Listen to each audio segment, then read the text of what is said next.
மக்களின் முதல்வரும் அனைத்திந்திய அண்ணா திராவிட முன்னேற்றக் கழக பொதுச் செயலாளருமான செல்வி ஜெயலலிதா பொய் வழக்கிலிருந்து விரைவில் விடுவிக்கப்பட்டு மீண்டும் ஆட்சி பொறுப்பேற்க வேண்டி லட்சக்கணக்கான கழக தொண்டர்களும் பொதுமக்களும் தமிழகம் முழுவதும் பல்வேறு கோயில்களிலும் திருத்தலங்களிலும் தொடர்ந்து மனமுருக பிரார்த்தனையில் ஈடுபட்டு வருகின்றனர். தேவாலயங்களில் சிறப்பு பிரார்த்தனைகளும் மசூதிகளில் சிறப்பு தொழுகைகளும் நடத்தப்பட்டு வருகின்றன. தென்சென்னை வடக்கு மாவட்ட அஇஅதிமுக மாணவர் அணி சார்பில் ஷெனாய் நகர் பகவதியம்மன் கோவிலில் சிறப்பு பூஜைகள் நடத்தப்பட்டன. இதில் ஏராளமான கழக நிர்வாகிகளும் பொதுமக்களும் பங்கேற்று மக்களின் முதல்வர் செல்வி ஜெயலலிதா விரைவில் விடுதலையாக வேண்டி வழிபட்டனர். ரசாக் கார்டன் தேவி கருமாரியம்மன் கோவிலிலும் சிறப்பு அபிஷேகங்களும் பூஜைகளும் நடைபெற்றன.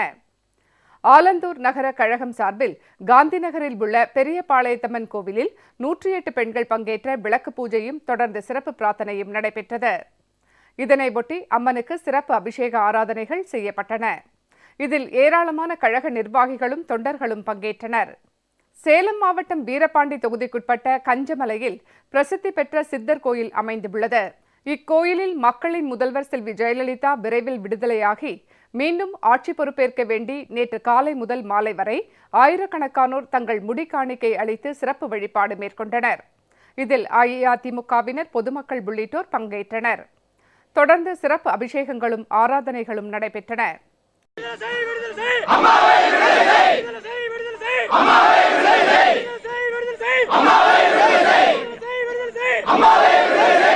அம்மா மீண்டும் எழுச்சி பெற்று இந்த தமிழகத்தை ஆளுவதற்கு வருவார்கள் வருவார்கள் வருவார்கள் என்று எங்கள் கழக தோழர்கள் கண்ணீரோடு காணிக்கையாக இந்த சித்தேஸ்வரருக்கு நாங்கள் காணிக்கை செலுத்த வந்திருக்கின்றோம்.